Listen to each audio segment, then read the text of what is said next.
Dans la conférence qui vient, nous accueillons donc Samuel Laurent, qui est psychologue de formation, qui est conseiller biblique donc en relation d'aide et fondateur d'une association de relations d'aide, et qui est également désormais pasteur, qui accessoirement est l'un de nos étudiants en cursus ici à la faculté Jean Calvin. Alors c'est une grande première à deux titres ici, c'est que pour la première fois dans un cadre théologique, nous avons un intervenant en visioconférence.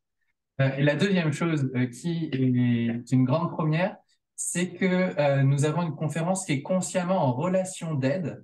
C'est une discipline que nous souhaitons développer pour les années à venir dans le cadre du cursus de la faculté Jean Calvin.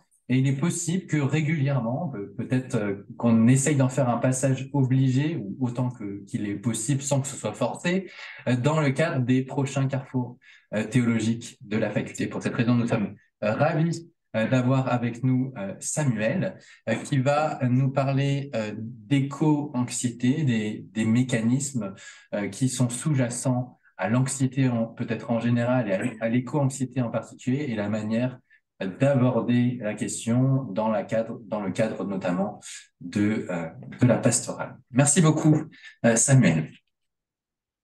Merci Pierre Sauvan. Bonjour à toutes et à tous. J'espère que vous m'entendez clairement. Cette question de l'éco-anxiété nous concerne tous. C'est avec une grande joie de pouvoir partager quelques réflexions parce que cette notion concerne l'ensemble de l'humanité. Les chrétiens ne sont pas épargnés et il est intéressant un peu de s'y confronter, soit en tant que pasteur ou responsable, avec des personnes qui peuvent venir auprès de nous par rapport à des soucis liés à ça ou des inquiétudes, mais aussi tout simplement dans notre vie de disciples pour nous-mêmes, mais aussi pour les personnes qui sont autour de nous, qu'elles soient chrétiennes ou non chrétiennes. Et euh, moi, je suis un gamin mon enfance, je l'ai passé dans les années 80-90. Et j'ai été élevé par des boomers, hein, des parents qui sont nés entre 45 et 60. Et j'ai d'excellents souvenirs de mon enfance. On cramait du pétrole en toute insouciance. On ne triait pas nos déchets avec grande intégrité. Et il n'était pas question de se priver de viande par souci d'écologie ou de production de CO2. Mais les choses ont changé au fil des générations, que ce soit le dérèglement climatique, l'impact de l'homme sur son environnement, la disparition des espèces, la sécheresse, le changement des paysages, etc.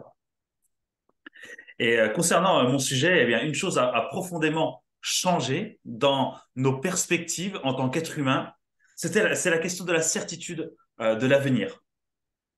Certes, cette certitude des années 80, sans aucun doute, venait d'un certain orgueil de la part de l'être humain qui pensait qu'il allait pouvoir tout résoudre avec la science et le matérialisme. Mais cela n'empêche pas de nous poser des questions sur l'impact de cette incertitude sur notre avenir pour nous en tant que chrétiens. Et la bonne nouvelle, et je l'ai déjà entendu à plusieurs reprises depuis ce matin, c'est que la Bible, elle, ne nous laisse pas dans l'incertitude de l'avenir. Bien au contraire, elle nous montre cette seconde venue de Christ, nous spoil un petit peu la fin de notre histoire. Cette révélation, elle est extrêmement rassurante pour nous.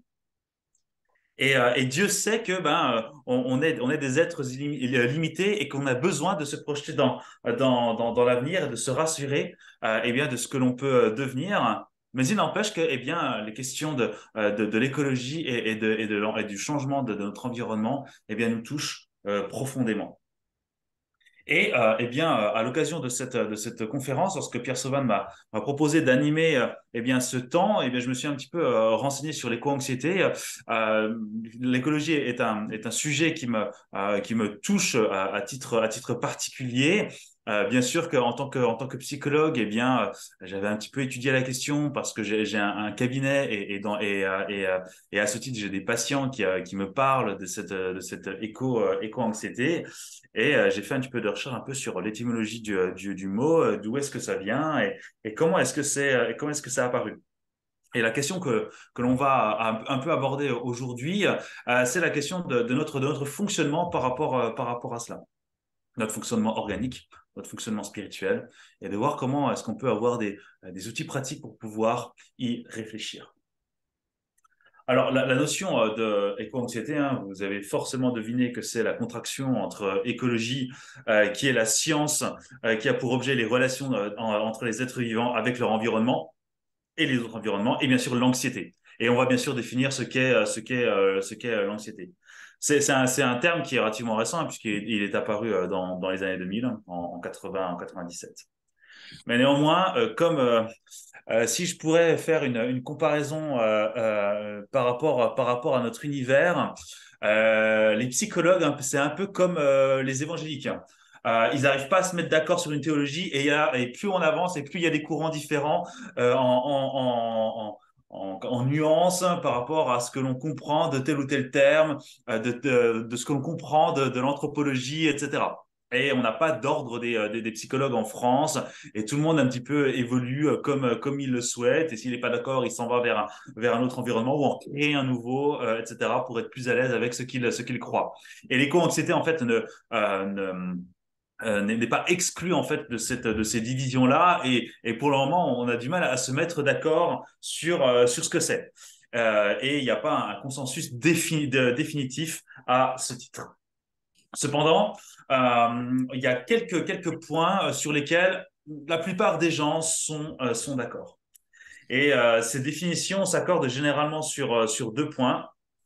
Un sentiment de préoccupation, d'inquiétude, d'anxiété ressenti par certains individus qui sont provoqués par des bouleversements actuels ou des menaces qui pèsent sur l'environnement liés en particulier au dérèglement climatique. Donc ça, ce sont les trois grands secteurs qui nous permettent un petit peu de caractériser l'éco-anxiété, et on va un petit peu s'arrêter sur chacun. Parce que, en fait, ça nous permet d'entrer dans la question de ce qu'est une anxiété ou une inquiétude. Et en fait, lorsqu'on parle d'anxiété ou d'inquiétude, on l'a défini avec trois composantes. La perception d'un stimuli, une interprétation subjective et la considération d'une menace. Et si on revient à ce niveau-là, on perçoit un stimuli, les choses que l'on perçoit dans notre environnement qui changent, les médias qui nous alimentent d'informations, des observations, qu'elles soient empiriques et ou objectives. Ces stimuli-là, on les interprète. C'est-à-dire qu'on sait très bien que dans notre monde, il y a des personnes qui perçoivent cela comme quelque chose d'extrêmement urgent et des sujets sur lesquels on doit s'emparer immédiatement. Et d'autres, ça leur est complètement égal. Ceux qu'on pourrait appeler les climato-sceptiques, voire même diraient que c'est un complot et que du coup, il n'y a pas il y a pas de danger, il n'y a pas d'inquiétude à avoir. Et on voit bien cette interprétation subjective-là, à partir d'un même faisceau d'items, d'un même faisceau de critères, peut nous faire partir dans des orientations qui peuvent être radicalement opposées, et suivant de la manière dont on l'interprète, on le percevra comme des choses menaçantes. Et ça, c'est vraiment la définition de ce qu'est l'anxiété. Et l'anxiété, s'il y a bien une chose qui est vraie, c'est que 100% des êtres humains sont concernés. Et alors 100%, c'est peut-être trop, c'est légèrement trop important. Il y a quelques rares personnes qui ne sont pas concernées par l'anxiété, mais autant vous dire que d'un point de vue cérébral et biologique, ils vivent dans quelque chose d'absolument horrible. C'est souvent lié soit à des accidents, soit à des problématiques neurodéveloppementales.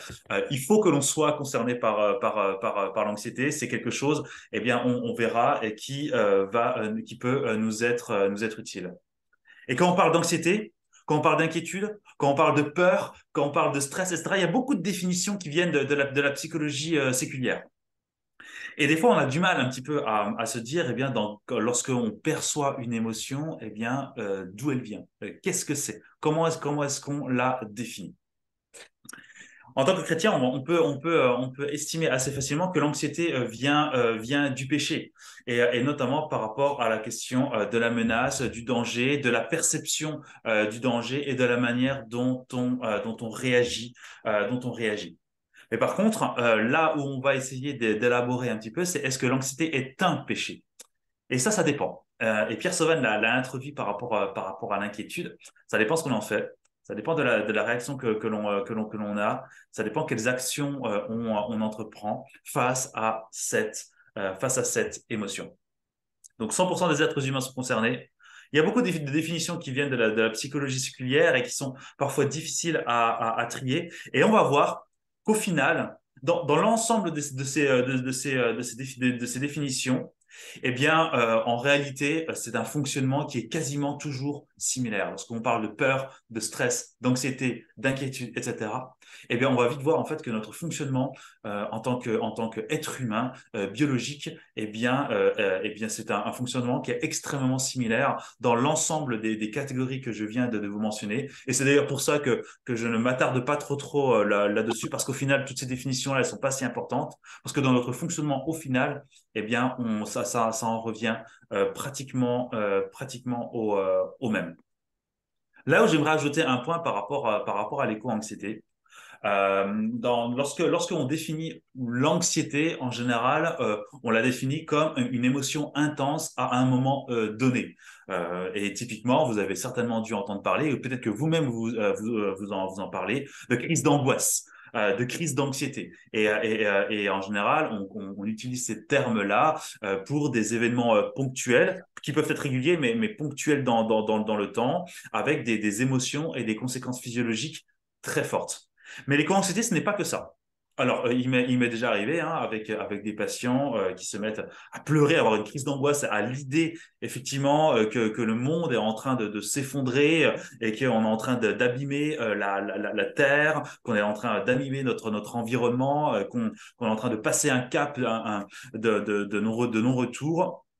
Mais l'éco-anxiété, c'est aussi quelque chose de plus diffus. C'est aussi quelque chose qui, eh bien, est une forme d'inquiétude lancinante sur le long terme et qui nous attrape dès notre lever du lit jusqu'à notre coucher.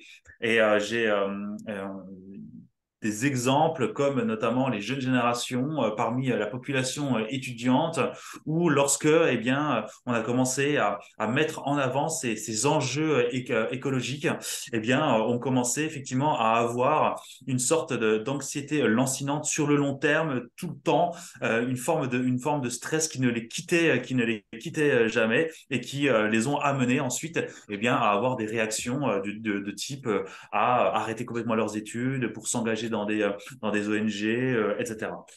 Donc, l'éco-anxiété, ça peut être tant eh bien, des moments ponctuels, comme on va l'expliquer un peu plus tard, tout comme eh bien, un sentiment plus lancinant, plus prolongé, plus diffus de stress face à un danger qui est en train de grandir et qui est en train de nous menacer sur le moyen ou sur le long terme. Et globalement, la question de nos inquiétudes et de notre réaction physiologique, c'est quelque chose de très multifactoriel. On sait qu'on n'est pas tous câblés de la même manière en termes de développement euh, neurophysiologique dans le développement de notre cerveau. Il y a des personnes biologiquement qui réagissent beaucoup plus fortement face à de potentiels dangers que d'autres. C'est pas de bol, c'est la corruption du péché liée de notre corps. Un jour, on en sera débarrassé, mais on ne naît pas tous avec les mêmes armes face à l'anxiété. La question de notre histoire. Est-ce que nous avons vécu des événements ou des traumatismes dans notre existence? Et on sait que ça change aussi notre perception de notre environnement. Et suivant eh bien, le parcours de vie que l'on a eu, eh bien, on sera plus à même eh bien, de développer des émotions dites négatives que d'autres personnes. Mais à l'inverse, et c'est là aussi parfois le mystère de l'être humain et notre humilité que l'on doit avoir en tant que scientifique, c'est que eh bien, ces traumatismes et ces événements et ces épreuves peuvent au contraire nous aider, et en général c'est comme ça que ça devrait se passer, nous aider à avoir une meilleure résistance face à l'anxiété, à l'inquiétude et au stress. La question de nos relations sociales. Comment est-ce qu'on a été éduqué par nos parents? Comment nos parents eux-mêmes réagissaient par rapport aux inquiétudes? On sait que l'enfant, jusqu'à tard, jusqu'à la préadolescence, a un mimétisme très fort avec ses parents. On sait que la plupart des phobies, des peurs intenses, viennent d'un conditionnement et d'un mimétisme, et pas quelque chose qui est inné. Pour ça, on a fait des expériences amusantes, comme lancer des animaux ou des objets ou des araignées sur des bébés pour voir comment ils réagissent. Et on voit que pour la plupart des phobies que l'on acquiert, eh bien, en fait, ce ne sont pas des choses innées. Par exemple, la phobie des chiens, on sait en tout cas que c'est quelque chose d'absolument contextuel et mimétique. Lorsque des enfants vont dans la rue et arrivent et devant eux, eh bien, ils perçoivent un chien ou un animal relativement imposant, eh bien, une des premières réactions, c'est qu'ils vont chercher un contact avec leurs parents et ils vont regarder comment leurs parents réagissent. Ça ne veut pas dire qu'ils vont pas avoir une crainte parce qu'il y a quelque chose de plus gros qu'eux qui vont arriver, mais en fait, la principale préoccupation pour eux, c'est de se dire comment est-ce que mes parents vont réagir. Parce que ce sont les parents qui vont être en fait les médiateurs de leur vision du monde. Et si les parents ont eux-mêmes une peur face à certaines choses, naturellement, dans la vision du monde de l'enfant, eh bien, cet objet sera une menace. Et enfin, l'environnement sociétal et culturel. Suivant dans quelle culture on est, suivant dans quelle société on évolue, on n'aura pas le même rapport aux inquiétudes. Et d'une manière générale, dans nos cultures occidentales, on a une sensibilité plus forte. On est plus exposé aux inquiétudes et au stress. De là à dire qu'on est plus lâche que les autres, il n'y a qu'un pas. Mais effectivement, on est moins bien câblé, et notamment grâce ou à cause de notre environnement qui est quand même relativement protégé au niveau des inquiétudes et du stress. Et pour l'environnement et l'écologie, eh bien c'est exactement la même chose. Suivant dans quel environnement sociétal et culturel on n'aura pas le même rapport à l'écologie. Il m'arrive, du coup, en collaboration notamment pour tout ce qui est counseling biblique et relations d'aide, de travailler avec des Canadiens. Euh, Ils n'ont pas du tout le même rapport à l'écologie. Ils n'ont pas du tout le même rapport à la consommation des énergies, au recyclage, etc. Ça ne veut pas dire qu'ils sont moins intègres ou qu'ils pêchent volontairement, mais c'est simplement qu'ils ont un environnement sociétal qui est complètement différent d'une autre. Et du coup, ils n'auront pas la même sensibilité par rapport aux questions de l'écologie. Et forcément, ils seront moins sensibles du coup face à l'anxiété ou à l'inquiétude qui peuvent découler des changements climatiques qui s'opèrent autour de nous. Et là, j'aimerais un petit peu m'attarder avec vous sur comment ça fonctionne. Comment fonctionne cette question de l'anxiété. Alors, il y a plein de mots un peu compliqués là-dedans. Ne vous inquiétez pas, ne les retenez pas. Si j'ai deux mots à retenir là-dedans, ce serait une voix lente et une voix rapide. Et je vais vous expliquer un petit peu comment ça fonctionne, et en prenant un exemple que tout le monde a vécu dans son existence. Vous êtes en train de travailler tranquillement chez vous, au calme. Vous êtes devant votre ordinateur. Et tout d'un coup, vous avez une porte ou une fenêtre qui claque violemment dans la pièce. Et si vous êtes câblé comme à peu près 100% des êtres humains, votre première réaction, donc c'est la voie rapide, eh bien votre première réaction, ça va être de sursauter. Et il est extrêmement rare que les gens ne sursautent pas. Et c'est une première réponse émotionnelle. Qu'est-ce qui se passe? En fait, c'est très simple. Vous avez un stimulus émotionnel qui arrive, eh bien, notamment là, en l'occurrence, un stimulus auditif qui vient à vos oreilles. Vous avez un seuil de décibels qui fait que, en fait, votre thalamus sensoriel, une partie de votre cerveau, va considérer que le bruit est trop fort pour que ce soit pas un danger et du coup, il va vous mettre en alerte. Et en fait, ce sont deux petits noyaux dans votre tête qui s'appellent les amygdales, qui va en fait activer en fait votre corps pour que vous sursautiez. Alors je vous rassure, pour ceux qui ne connaissent pas très très bien tout cela, et ce serait tout à fait normal, si vous vous êtes fait opérer des amygdales, si on vous a retiré vos amygdales, ne vous inquiétez pas, ce ne sont pas celles-là. On a deux paires d'amygdales, une au niveau ORL une paire au niveau ORL et une paire bien à l'intérieur de votre cerveau. On n'enlève pas les amygdales de notre cerveau. On peut parfois le faire, mais dans des circonstances absolument critiques. Mais on ne touche pas à celles-là. Donc rassurez-vous, vous les avez. C'est pas possible qu'on vous les ait enlevées. Ces amygdales-là, du coup, elles envoient un signal qui fait que, eh bien, vous allez réagir, eh bien, face à ce stimulus, et du coup, votre rythme cardiaque va s'accélérer, vous allez un petit peu transpirer, vos sens vont se développer, hein, et même, je suis sûr que ça vous est déjà arrivé, lorsque un bruit très fort arrive, vos oreilles bougent un petit peu, hein, vous avez des réactions un petit peu neurologiques au niveau de vos oreilles, parce qu'effectivement, votre cerveau, à ce moment-là, eh bien, considère que c'est un danger, et du coup, va essayer de comprendre ce qui se passe. Et donc, la première réaction, eh bien, c'est une réaction eh bien, immédiate, euh, primitive, rapide, pour faire face à un potentiel danger.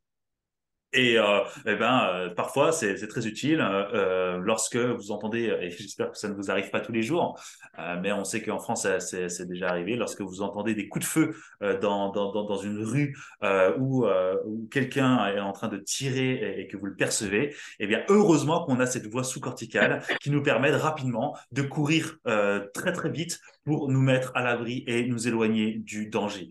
Et dans ce genre de situation, par exemple, ce sont des personnes que je peux avoir parfois dans des interventions de stress post-traumatique.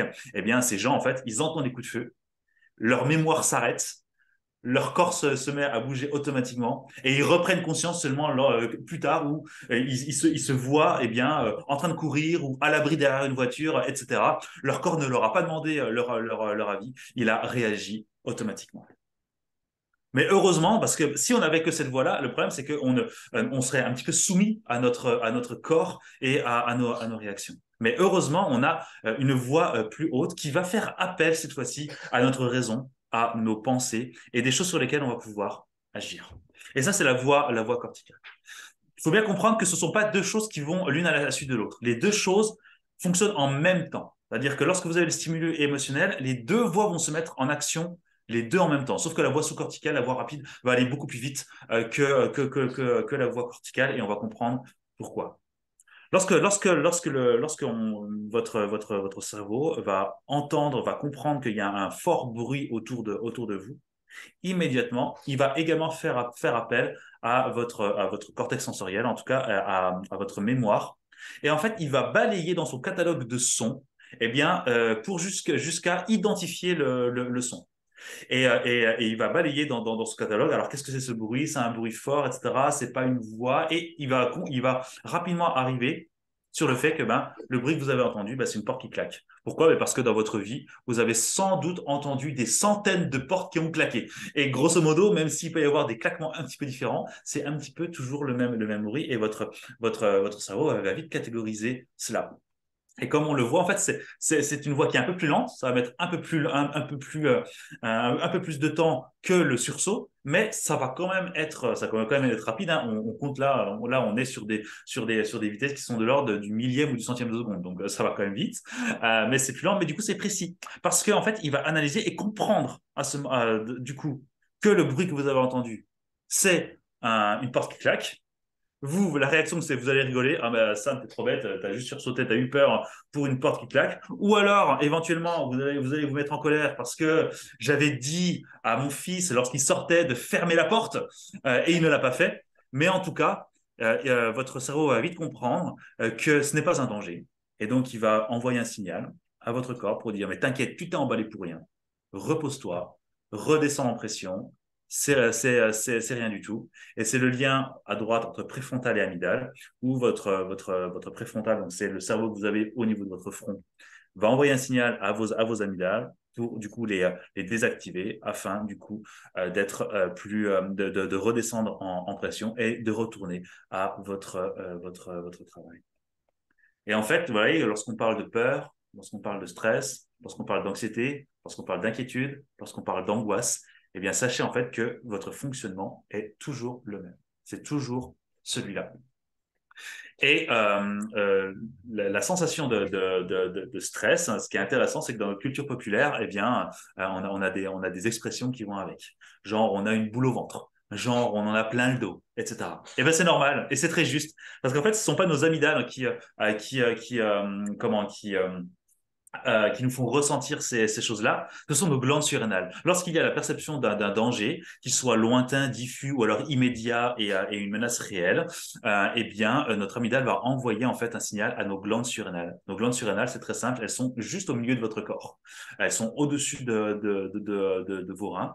Pourquoi? Parce que c'est là où, en fait, il y a les hormones qui permettent eh bien, de réagir face à une menace, adrénaline, noradrénaline, que les sportifs connaissent bien et le cortisol qui est l'hormone du stress. Et pourquoi au milieu de notre corps? Eh bien, Dieu a bien fait les choses. C'est que, eh bien, face à un danger, eh bien, ces différentes hormones arriveront au même moment dans l'extrémité de vos mains et dans l'extrémité de vos pieds. Ce qui vous permet, en fait, d'avoir une réaction physique beaucoup plus importante et beaucoup plus immédiate, de courir plus vite, de combattre, etc. C'est quelque chose d'adaptatif qui nous permet eh bien, de réagir le plus rapidement possible. Alors que si ça venait de l'amygdale, eh bien, on aurait une réaction moins importante au niveau de nos jambes. On est quand même plutôt bien foutu par rapport à ça et c'est ce qui nous permet effectivement de réagir en conséquence.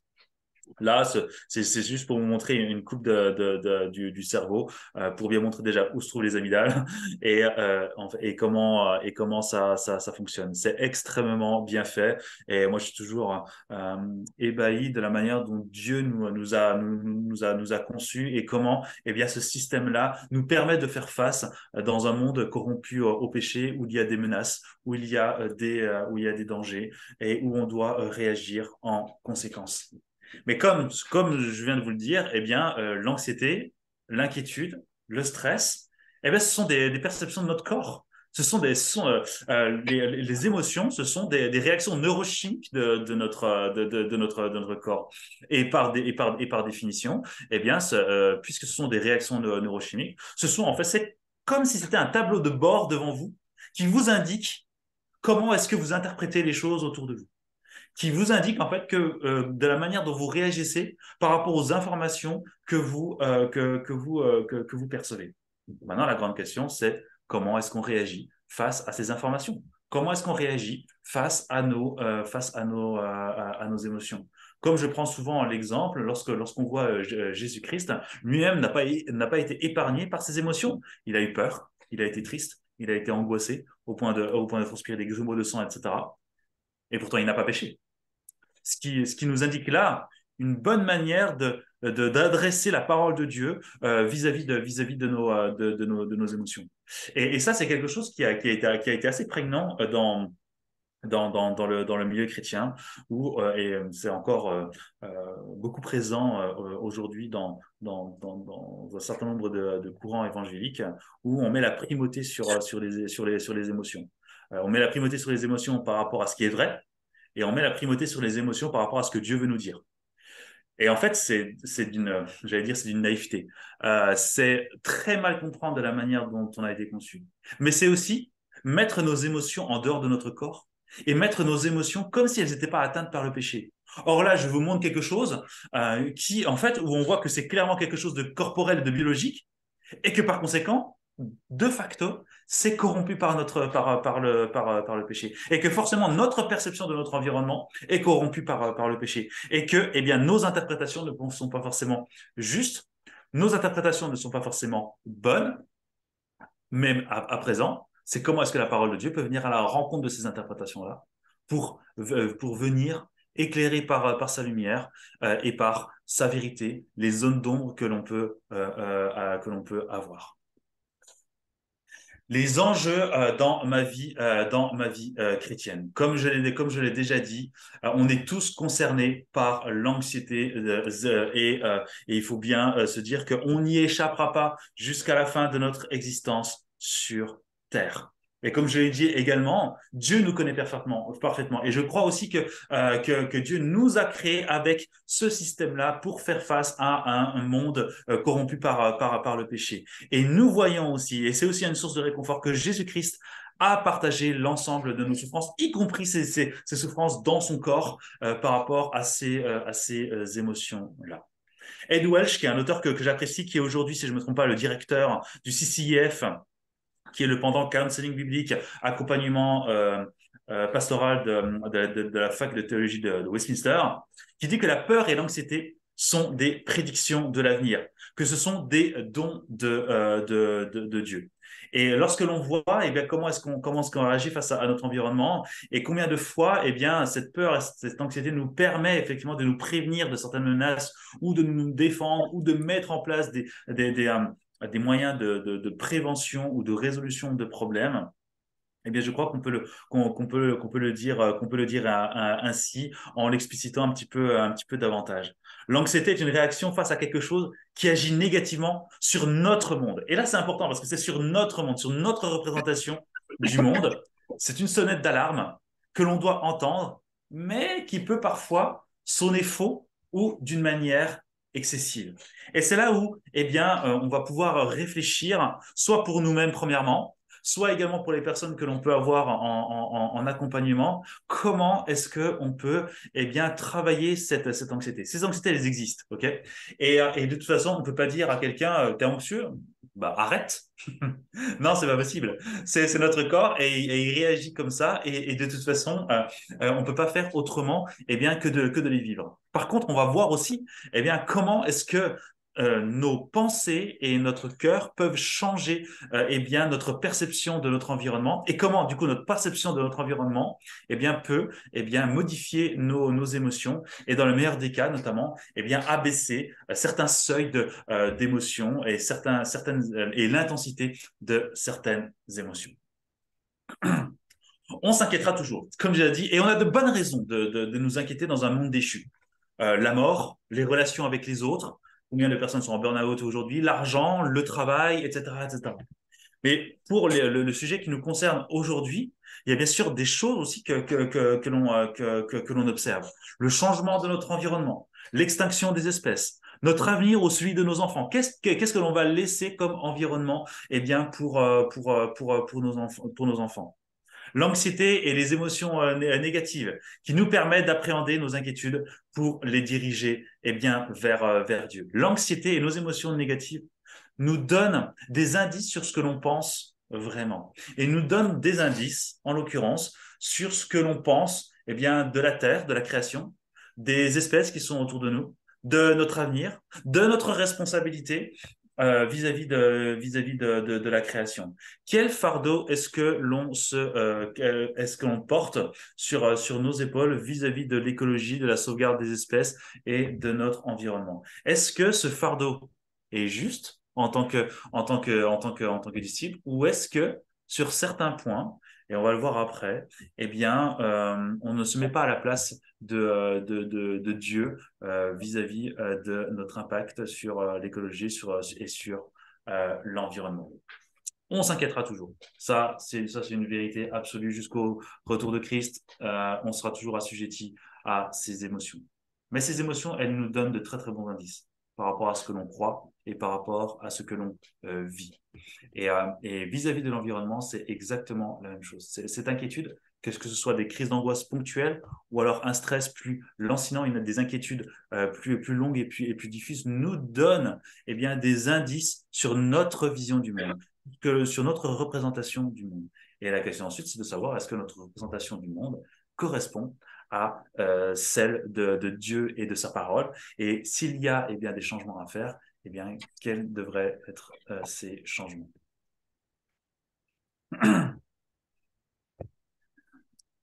L'anxiété nous révèle une partie de notre cœur. Et puis, ben, malheureusement, notre cœur, il est souvent dans l'erreur. Et pourquoi? Ben, parce que nous naissons indépendants de Dieu et que cette corruption du péché, eh bien, elle nous colobasque on ne pourra pas s'en délivrer, un, tout seul, et deux, tant qu'on n'aura pas un corps glorifié. Et nous avons souvent des réactions excessives par ce qui ne devrait pas nous déranger, ou des réactions démesurées par rapport à la réalité du danger. Et là, il y a trois petites réflexions que je vous propose, qui pour moi sont de bons indices pour nous faire réfléchir et nous mettre à la conscience ce que l'on pense vraiment. Lorsque nous sentons que notre monde est hors de notre contrôle, et nous tentons de reprendre, et lorsque nous tentons de reprendre ce contrôle pour éloigner la menace, eh bien, il y a trois réflexions que l'on peut avoir. Alors, c'est pas trois phrases que l'on doit forcément compléter à chaque fois. Okay, c'est pas les trois en même temps, mais en général, on a souvent des indices lorsque, face à une inquiétude, eh bien, de réfléchir par rapport à par rapport à ces phrases. Et en l'occurrence, lorsque je suis inquiet, eh bien, en réalité, j'ai besoin de quoi? Ou je veux quoi, ou je ne veux pas quoi. Euh, euh, dans l'exemple de Jean-Philippe, j'ai trouvé ça intéressant, l'idée de conserver un endroit naturel à la place d'une extraction de gaz de schiste. Ok? Dans le cœur des personnes et peut-être des responsables, eh bien, ils avaient besoin de quoi à ce moment-là? Ou alors ils voulaient quoi? Et je trouvais ça intéressant parce que dans la réflexion, lorsque j'ai entendu cet exemple-là, je me dis, euh, qu'est-ce qu'ils veulent? Est-ce qu'ils veulent vraiment préserver leur environnement? Ou alors est-ce qu'ils veulent juste en fait profiter d'un petit lopin de terre tranquillou pour faire des pique-niques avec leur église? Et ça ne veut pas dire que l'un va sans l'autre ou que c'est noir ou qu'il y a des zones grises, etc. Mais de bien comprendre que dans nos intentions et dans nos motivations, il y a du blanc et du noir. J'aime pas dire gris parce que je crois qu'avec Dieu, il n'y a pas du gris. Il y a du blanc et du noir dans nos motivations. Et notamment dans des questions aussi existentielles que l'environnement et l'écologie, il est important de trier ces motivations. On a une responsabilité en tant que chrétien d'administrer la création. Euh, mais lorsque l'on questionne les personnes qui sont sujets à cette éco-anxiété, c'est rarement la première chose qui vient en tête. Et très souvent, c'est notamment lié à l'incertitude de l'avenir. Qu'est-ce que je vais devenir? Qu'est-ce que mes enfants vont devenir, etc. Est-ce que dans l'inquiétude vis-à-vis de nos enfants, il y a quelque chose c'est quelque chose de fondamentalement mauvais? Pas du tout. Dieu nous confie nos enfants, on en est responsable jusqu'à un certain point, et il est bon de pouvoir réfléchir, de pouvoir anticiper, eh bien, ce que nos enfants pourraient vivre dans l'avenir. Mais c'est aussi oublier, eh bien, en fait, que dans la vie de nos enfants, eh bien, en fait, la majeure partie, en fait, on n'en a absolument aucun contrôle en tant que parent. Par contre, là où il y a une vérité absolument sûre, c'est que Dieu est parfaitement souverain sur la vie de nos enfants. Et de réfléchir dans cette réflexion-là, si dans notre monde, on ne serait pas parfois un peu Dieu, vis-à-vis de nos enfants, et qu'on n'aimerait pas justement prendre sa place pour mieux administrer et les protéger. Un mélange entre orgueil et impuissance, entre une volonté de reprendre le contrôle de notre monde et une lutte pour laisser ce contrôle à Dieu qui est la réalité de notre monde. Et le problème, c'est que toutes ces choses que je vous dis aujourd'hui avec cet exemple, bah, c'est facile à dire, mais dans notre quotidien, eh bien, on n'y réfléchit pas tous les 4 matins et on est en proie à nos émotions. Et très souvent, eh bien, nos émotions, eh bien, sont les seuls panneaux indicateurs que l'on garde en tête. Et du coup, eh bien, peuvent nous amener à des comportements ou des pensées qui ne correspondent pas à la réalité du monde dans lequel Dieu a le contrôle absolu.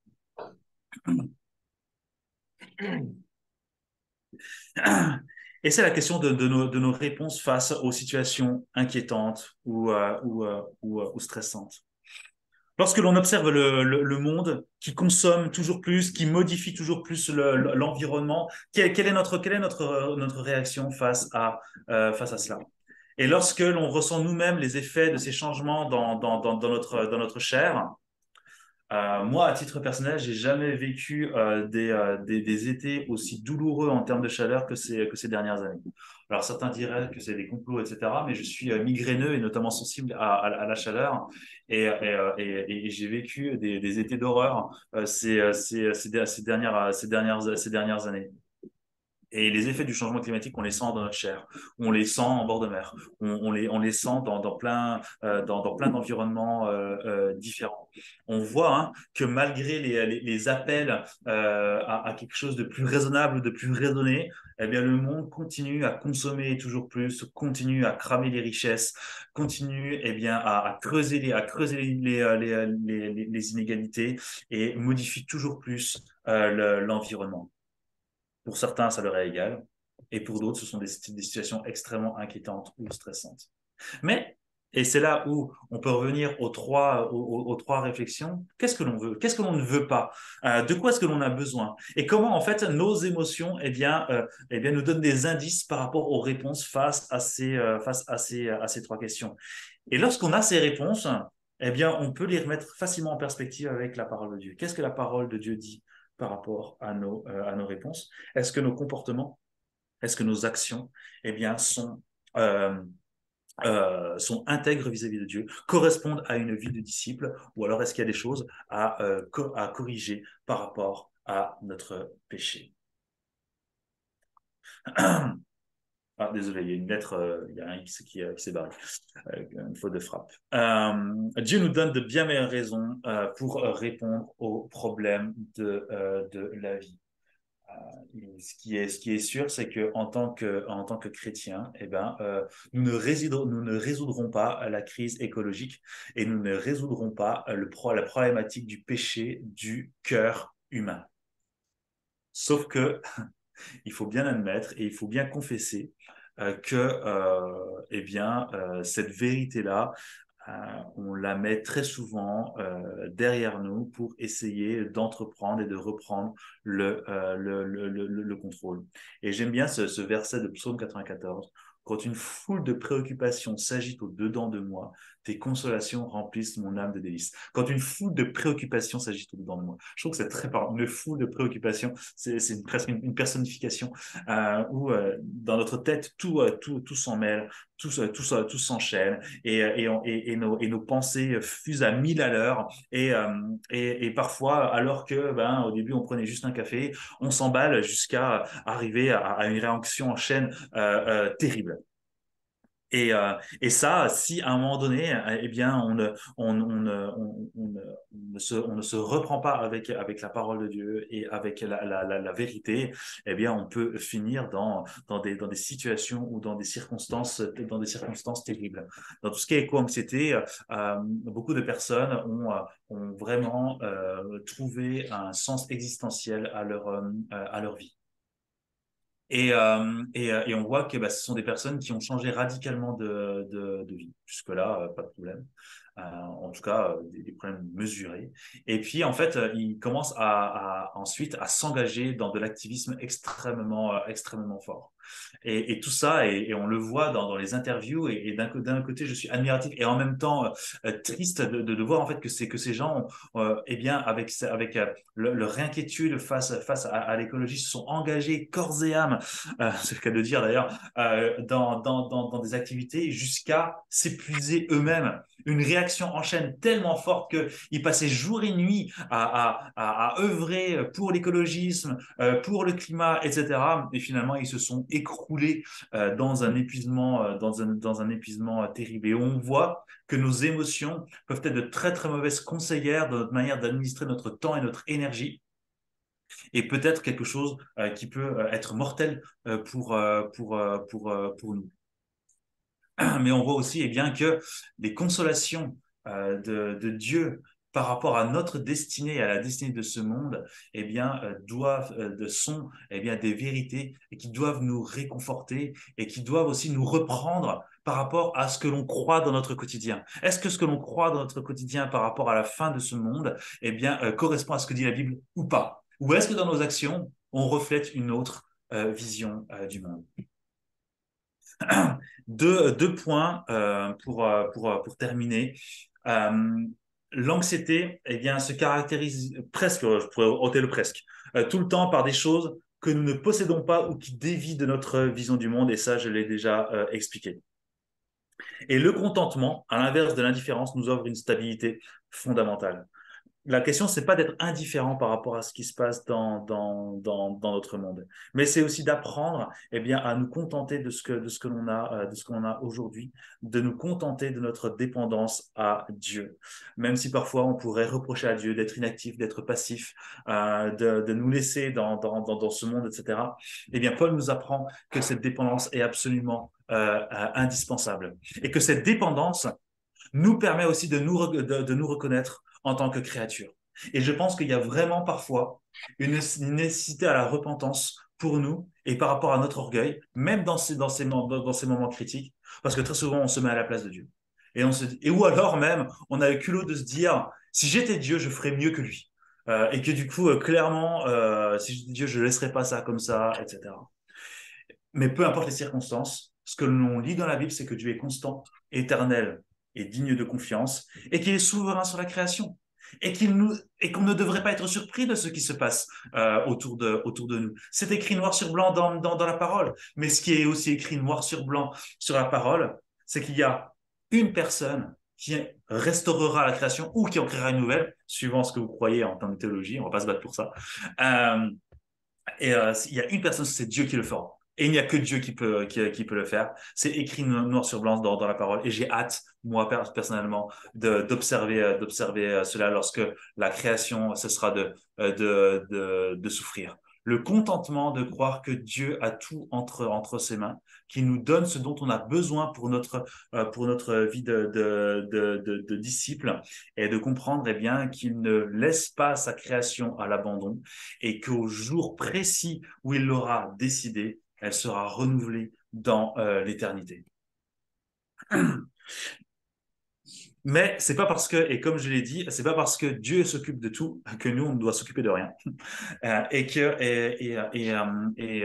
C'est quelque chose qui, moi, à mon sens, devrait aussi nous porter en tant que chrétiens. L'anxiété peut nous amener à quelque chose où on se dit, bah, puisque de toute façon, on peut pas sauver la planète nous, et qu'il y a que Dieu qui peut le faire, etc. Bah allez, autant cramer le pétrole, autant s'acheter un jet privé, autant machin, etc.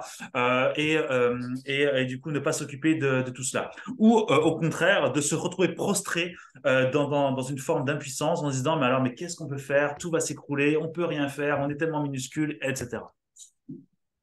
Eh bien, je crois que, au contraire, Dieu nous demande de mesurer notre possibilité d'agir et d'assumer notre responsabilité, cette responsabilité que Dieu nous a confiée dès le jardin, dans le mandat culturel, dans la manière dont on peut administrer, eh bien, la création. Dieu ne nous demande pas de changer le monde, mais de changer notre cœur. Et je trouve que c'est vraiment un changement de paradigme qui, d'un côté, nous remet à notre bonne place, et d'un autre côté, nous permet aussi de mesurer de manière plus équilibrée comment est-ce qu'on peut se mettre en action. Je crois, alors, c'est une citation je crois, de Jeff Bezos, le directeur d'Amazon, qui disait que l'anxiété vient principalement des choses dont on n'a pas le temps de faire, des choses que l'on ne fait pas. Et je crois que dans la question de l'écologie et de l'environnement, Dieu nous demande de nous comporter avec intégrité pour deux choses. Un, par rapport à notre mission initiale, mais deux aussi par rapport à notre témoignage. Nous voulons prendre soin de la création parce que Dieu nous l'ordonne, parce que ça fait partie de notre vocation. Mais je crois aussi que Dieu nous donne aussi un moyen formidable de pouvoir toucher nos contemporains et les personnes qui sont perdues et qui sont autour de nous.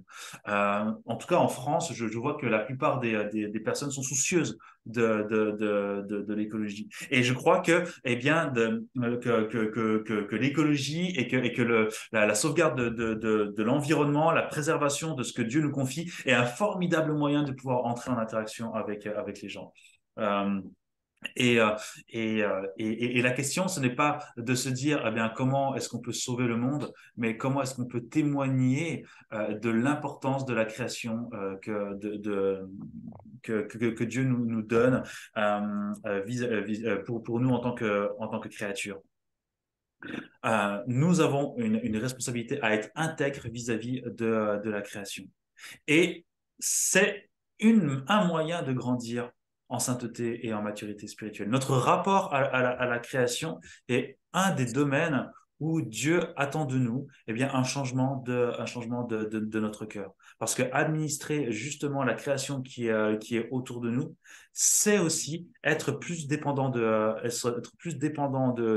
lui et changer notre manière d'être, égocentrique, ne voulant que notre plaisir. C'est renoncer à certaines choses pour témoigner de qui on est en tant qu'être humain dans la création et ce que Dieu veut de nous aujourd'hui.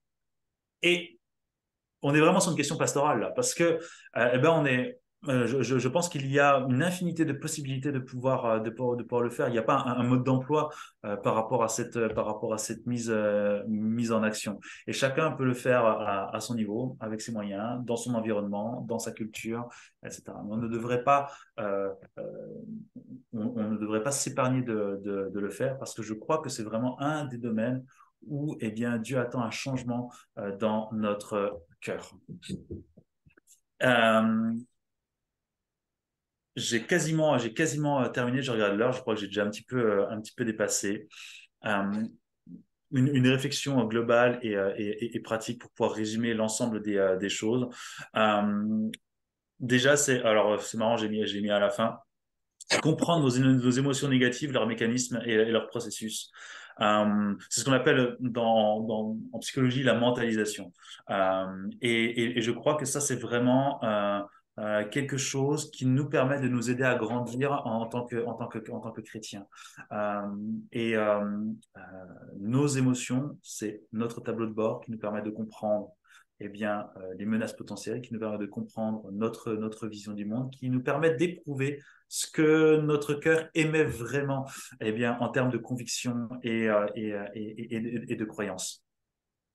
Et bien sûr, eh bien, lorsque ces menaces sont justes, eh bien, c'est faire connaître nos requêtes à Dieu, que ce soit par rapport à la prière, que ce soit dans nos moments communautaires, que nous ne lâchions pas, eh bien, de faire cela. Et effectivement, peut-être on n'en parle pas assez. On pourrait courir aussi dans le danger d'aller trop là-dedans. Mais en tout cas, c'est aussi eh bien, d'être dans une relation ouverte à Dieu vis-à-vis de ses préoccupations de notre environnement. Et ben, une fois que l'on comprend cela, une fois qu'on a répondu aux trois phrases que je vous ai proposées tout à l'heure, eh bien, c'est de tourner nos pensées, nos cœurs vers ce qui est vrai et de nous repentir de ce qui est faux. Et de se dire, en fait, ben, qu'est-ce que Dieu dit vraiment sur la création, sur ma responsabilité, sur l'issue de tout cela. Et enfin, de placer les problèmes à leur juste place. Un dernier exemple que vous pouvez faire, vous, sur une feuille blanche. Vous tracez deux cercles, un petit cercle et un petit cercle et un grand cercle autour du petit cercle. Et dans le petit cercle, vous mettez eh bien, tout ce qui est de votre responsabilité. Qu'est-ce que vous pouvez faire aujourd'hui par rapport à l'environnement pour être un disciple, pour bien administrer la création que Dieu vous confie. Et dans le grand cercle, eh bien, vous mettez tout ce qui vous échappe. Tout ce dont vous ne pouvez pas contrôler, que ce soit les décisions de nos dirigeants, que ce soit l'application de la COP26, etc. Toutes les choses sur lesquelles, en fait, vous n'avez aucun contrôle. Et de ne pas oublier, lorsque vous avez rempli ces deux cercles, eh bien, que, en fait, dans le deuxième grand cercle, eh bien, en fait, si vous n'avez aucun contrôle, Dieu, par contre, a le contrôle absolu sur cela. Et c'est aussi un réconfort de voir qu'en fait, tout est assujetti à sa volonté. C'est un mystère, ok. Le mystère, le mystère opaque de la souveraineté de Dieu. Mais c'est aussi une manière pour nous, eh bien, d'être plus humble par rapport à notre statut de créature, de remettre les choses dans la bonne place, d'avoir cette relation juste avec notre créateur vis-à-vis de l'environnement et du monde, et enfin de pouvoir, eh bien, mieux faire en fait ce que Dieu nous confie concrètement dans notre quotidien. Je m'arrête pour aujourd'hui sur ce sujet. Merci de votre écoute. Merci Samuel.